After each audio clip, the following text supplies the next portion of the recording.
Добрый день, меня зовут Арман Шайтенов. Сегодня я хочу поговорить с вами о праве.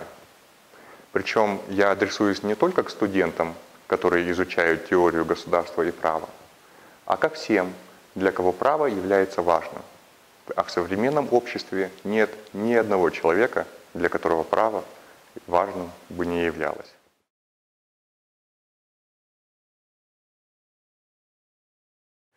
Что такое право? Британскому монарху запрещено заходить в палату общин. Поэтому при открытии британского парламента его ведут в палату лордов. А в палату общин отправляется королевский посланник, чтобы пригласить депутатов присоединиться к лордам и заслушать королевскую речь. Но как только он приближается к палате, прямо перед его носом двери демонстративно закрываются. И он должен трижды стучать, прежде чем ему откроют. Это правило поведения. То есть модель того, что определенные люди в определенных ситуациях могут делать, а от чего они должны воздерживаться. Существует много таких правил. Например, одно из них велит мне, взрослым незнакомым людям, говорить «вы», а не «ты». Некоторые правила мы относим к праву, а некоторые нет. И если отделить вежливость от уголовного закона легко, то в случае с церемонией открытия британского парламента дело обстоит намного сложнее.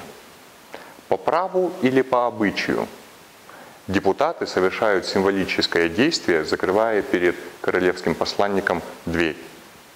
Правильный ответ – по правовому обычаю. Но что же такое право? Этот вопрос – философский камень теории государства и права. Я забегу вперед, сказав, что окончательного определения мы с вами не дадим. Существует множество определений, которые применяются с разным успехом. Такое положение свидетельствует о том, что мы еще далеки от окончательного понимания этого явления. Первое, что в 21 веке делает человек, желающий ознакомиться с новой концепцией, он открывает Википедию. Русскоязычная статья в этом ресурсе определяет право как систему общеобязательных, формально определенных, гарантированных государством правил поведения. Английская статья не сильно отличается, она говорит примерно то же самое, но без слова «государство». Система правил, управляющих поведением, принудительно обеспечиваемых с помощью социальных институтов. Оба определения отражают современное научное согласие по поводу того, чем же право является. Что важнее, они почти идеально подходят для практического применения. Именно так учат в университетах, так пишут в учебниках. Получается, что проверить, является ли правило правом, проще всего, посмотрев, применит ли государство к вам принуждение, если вы нарушите правила. Если на вас просто обидятся, это еще не право. Если с вами перестанут общаться, тоже еще не право. Но вот если в ответ на нарушение государственные мужи поволокут вас силой в тюрьму, или силой отнимут ваше имущество, или отрубят вам голову, мы имеем дело с правом. Или, как говорят юристы, с правовой нормой.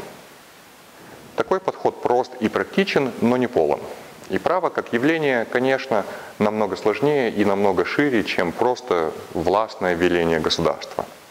Определение, которое я привел, будучи удобным, практичным, игнорирует, тем не менее, множество предельно важных сторон правовой жизни и не отвечает на некоторые критические вопросы.